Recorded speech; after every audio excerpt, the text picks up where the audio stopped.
Good Monday morning, everyone. Welcome to the channel. Today is a rainy, stormy day, and we're going to be in the reloading room getting caught up on some stuff. Thought I would start out with some 9mm this morning and load up the Lee Auto Breech Lock Pro with some 9mm brass. So we got my bin of clean brass, and we're going to top off this here with 100 pieces and do some reloading. We're going to be using some Hodgdon HS6. And we'll also be using some of our NOE 133 grain round nose.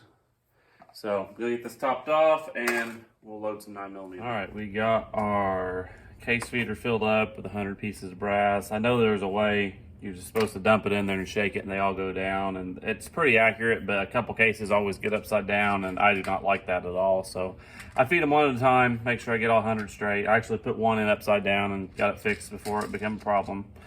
So we're going to fill up our primer tray here. We're going to be using some Winchester small pistol primers. Get these in our tray and all flipped over.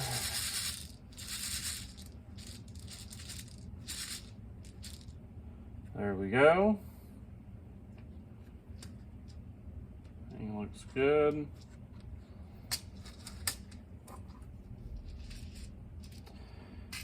With that, and slide them on. I'm a big fan of CCI primers. I think they feed, they're a little smoother. These you kind of have to rock them a little more to get them to feed, I've noticed, but they all work and shoot just fine. All right, we got a press loaded up. We got 100 pieces of brass in our case feeder. We got 100 primers in our primer tray. We got our powder measure topped off with our HS6.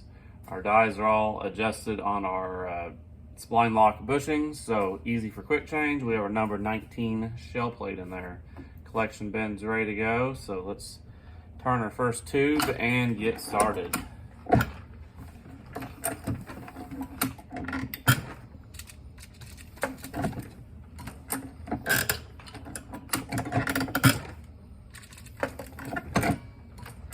Let's stop right here real quick to take a peek in our case, and we have powder.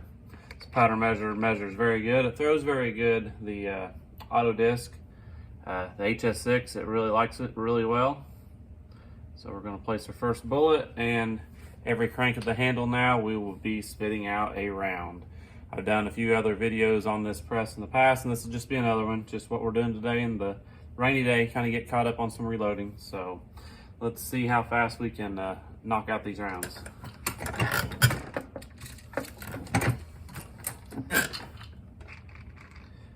Not a race, but we just want to get good, steady, consistent results and not mess up, not jam up anything. We're just adding a bullet and adding a primer each time.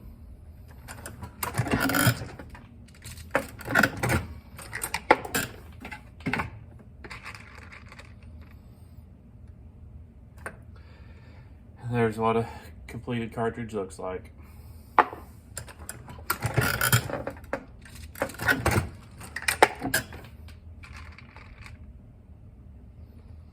This is just a mix of range brass, all sorts of head stamps. Typically I'll just pick up 1,000 pieces here and there and add it in circulation. Shooting off the concrete pad out the basement walkout, I pretty much find at least 99% of my brass, so if not all of it. Very rarely do I lose a piece.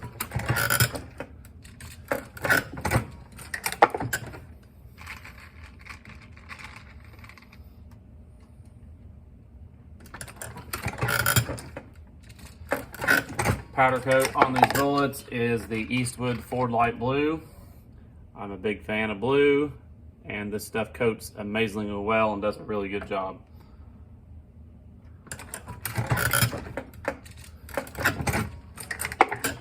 So I'll run through this first tube with you, then we'll speed it up on the time lapse.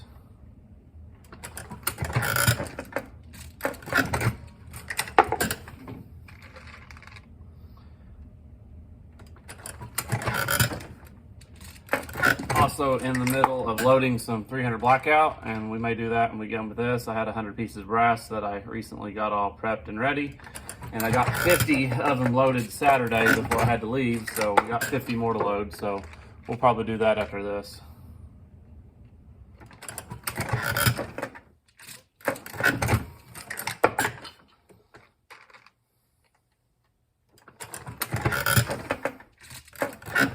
Seems like I shoot quite a bit 9mm, and I was getting a little bit behind on my supply, so I set the press up there. It's probably been a month ago. And I loaded several, and then I just haven't got back in the swing of getting stocked back up.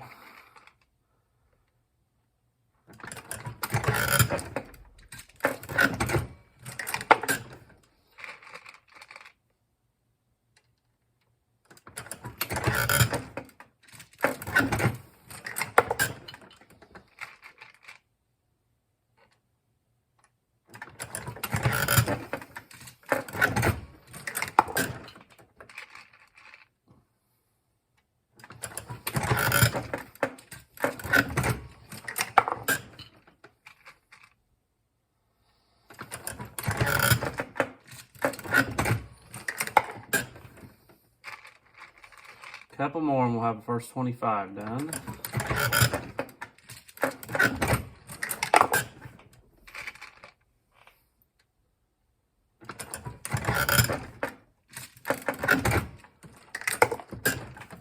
Okay, the case that entered is the 25th, so let's speed up.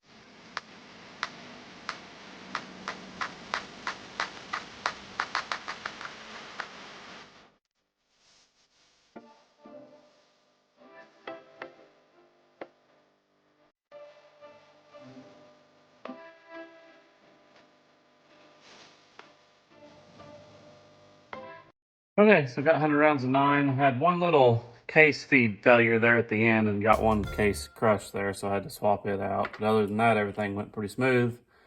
Got 100 pieces all boxed up and ready to go. I always put them primers up so I can kind of inspect them, make sure all the primers are seated and we don't have any problems, and just randomly inspect them as I put them in the boxes and everything looked good. So that's that. All right, the next thing I want to do today is get back over here on the 300 Blackout, and this is the load that we kind of developed the other day, the higher velocity round, and this is using the Shooter's World heavy pistol and the NOE 310 135 round nose. So we got these going about 1900 feet per second with the Shooter's World heavy pistol, and it was fairly accurate, so I thought I'd just go ahead and load up 100 of them for plinking ammo.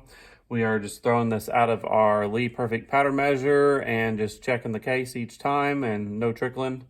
So let's get back set up on this. First thing I need to do is get my 300 Blackout seating die back in, and I keep it pre-adjusted also on the spline locks because sometimes I use this in the Breech Lock Pro to load 300 Blackout, but we'll just use the single stage today. And it's just as simple as setting it in there, twisting it, and it's ready to go. We got our number 4 shell plate in. So let's throw some powder. Okay, I'm over here at my charging station. I got the Lee Perfect powder measure all set up. It's the same place where it was when I was throwing it, and we're using the Shooter's World heavy pistol.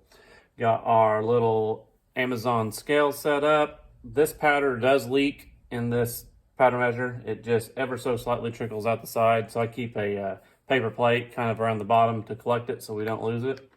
But what I've been doing is just setting the empty case on the scale, tearing it out, throw our charge, set it back on, and we are at 14 grains. So we're going to do this for the remaining 50 cases, and it's throwing pretty good. This scale goes to the 100, so that was 1396. So that'll round up to 14. So as long as it's extremely close, it's good enough for me.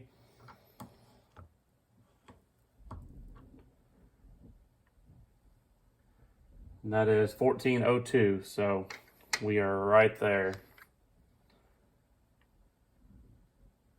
This is Starline 300 Blackout brass. It is primed with a Federal 205 small rifle primer. And the weights of the brass are very consistent. The first 50, I bet 10 or 12 of them were the exact same weight. They zeroed out when I put it back on the scale, so that's kind of neat.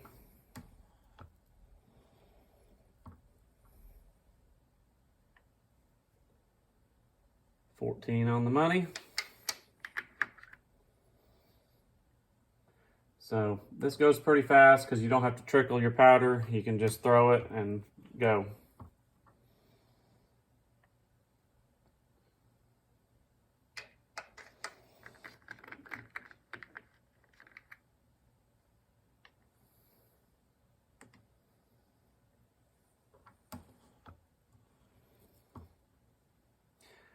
I don't know if you can see it on the camera, but there's ever so slightly a little bit comes out each time, but it's just part of it. That one there is a perfect 0, so that weighs the exact same amount as the last case. 14 on the money.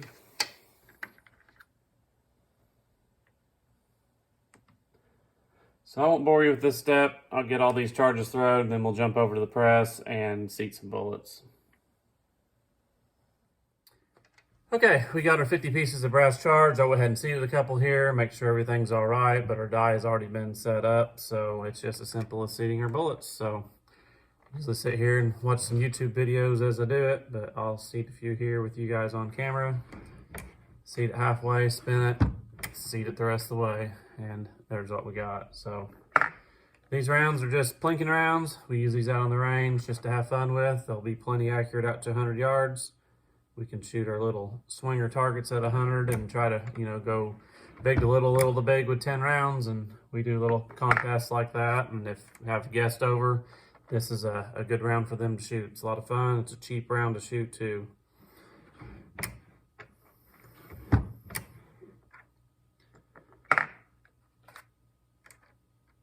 I need to play around with some of this IMR 4227. I think that'll be some powder I'll use for some subsonic rounds. We're using the Shooter's Roll Blackout as our current load for subsonic rounds, but I want to try this 4227. We tried it with this bullet, but I didn't get the accuracy I was looking for, so we went back to the Shooter's Rolled Heavy Pistol, and it worked pretty good. I've got some Sierra 150 grain Game Kings, the soft points I've loaded with this powder, and it's a very accurate round. 100 yards, it's spot on. So this bullet's just a little bit lighter than that, so I thought I'd give that a try. 300 Blackout is a whole lot of fun if you cast. It's a great cartridge to reload for, and it's an even better cartridge if you're a caster. So many bullets.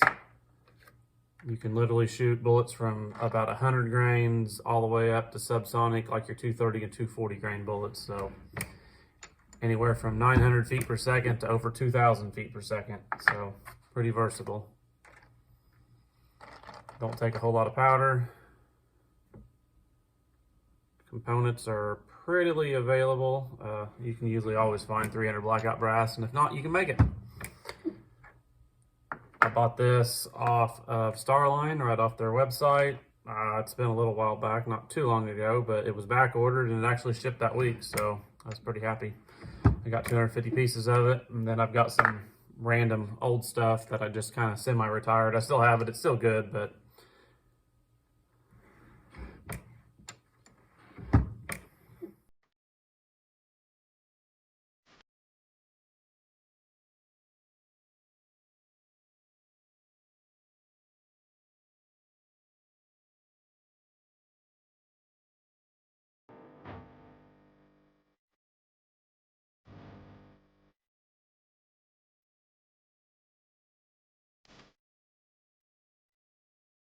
there we go, bullet seated, so we're going to twist out our seating die and insert our crimping die, and it inserts and twists the same way. It is also preset. So we're going to run through these 50 rounds again and crimp them. And I do a crimp, turn it quarter turn, and crimp again. And that closes up her mouth and makes everything nice and good. So run through these again real quick. And these rounds will be ready to send down range.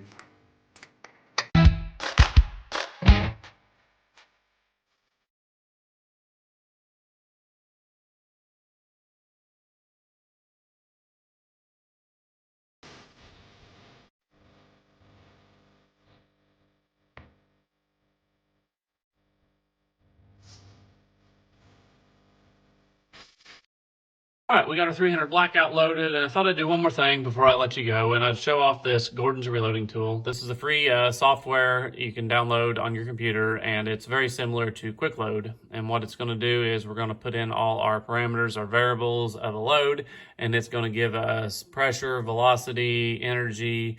It's going to mimic that round like we shot it. So as long as we can get all our variables correct and as close to realistic as possible, it ought to be pretty accurate. So we're going to go over some 243s that we shot in the last couple videos, the two-part series of the 103 ELDX, and we're going to enter everything in here and see what we come up with. So over here is our caliber, so we're going to click here and go to 243 Win, which is right here, and we're going to apply it. It's got our 243 Win, it's got our max pressure, it's got a case length, and we can change these variables to match ours. So I trim mine down 2.035. So we'll enter that. The case volume can be measured in grains of water. So the other day I cooked some empty cases and a little syringe of water and weighed it out. And our Starline brass came to 54.30. Our cartridge length is 2.775. And our barrel length is 26. I don't know on my gun weight, so we're not going to worry about that. Our twist length is a 9. We'll go over here to our projectile and find our manufacturer, which is Hornady, which is right here. We'll go down to 243, and I think it's about the only 103 option, 103 ELDX. We add it, and it's got our weight, our length, with our overall length. It's got our seating depth. And that's all we need there. We'll go down here to our powder, which is Winchester Stayball, and we will add it. We're going to leave our powder temperature around 70 degrees. That's usually about what it is in the reloading room, and we carry it straight out. Most days we're shooting around 80, but I doubt that powder has warmed up any. Our max charge we shot the other day was 43 grains, so we're going to enter 43 here. And our ladder steps, we can go up to about 5 steps here. And our step size was half grain increments. So here's our chart with our pressures. And then we have a maximum pressure, a muzzle pressure, the foot-pounds of energy, our muzzle velocity. It's got our time in milliseconds. It's really the main things, but this line here is our max pressure, and this shows each load how close it is to it. So on 43 grains, this projects a 2908 feet per second. And my velocity was on the Pro Chrono the other day. And when it was in the shade, I feel like it was working pretty good. I need to go out and re-verify this load with the Magneto Speed. I've got about 20 some rounds loaded up, so we can do that when the weather's a little more fitting and it ain't raining. Our bench is all wet today, so it probably won't be today. But on my notes, our 43 grain charge come to 2911, and we had 2908, and we done this twice, and our second 43 grain load was 2907, so extremely close. We did a 42.5 charge, and that came up with 2885 on my notes right there, and this shows a 2877. So once again, pretty close on that. I've run through my 140 ELD load for the 6.5 Creedmoor. It's pretty much spot on. And there was another 243 load I checked, and it's pretty close. So as long as your bullet is in there, my 243 90 grain Game Changer, that round is not listed. But the only thing that the biggest variable is your case capacity on your the volume. And I done some measuring the other day, and we done Starline 6.5 brass, come up with 52.30 grains of water. Hornady 6.5 Creedmoor brass came to 53.94. So the Starline brass is definitely a thicker brass, resulting in a little less case capacity. So that's where you got to be careful on this. If you load the Hornady load in a Starline brass, you could see a pressure spike, you know, if you're up close to max. So that's something to always consider when changing brands. But I measured the 243 Starline brass at 54.30. So it's a pretty neat program. I'm just playing around with it, learning things, and it's kind of got little tools when you put it over it, what it means on some stuff. So we can click case volume and it tells us what the case volume is. So you can click this little ruler over here to get different measurements. We got millimeters and we got inches. On the case volume, we have grams of H2O, cubic millimeters, cubic centimeters, cubic inches. Grains of H2O is probably the easiest way to measure. So that's where I'm going to leave today's video. Thank everybody for watching. Just a lazy, rainy day. Thought I'd do a little work in here, and I'll probably eat some lunch here and do something else down here. So thanks for watching.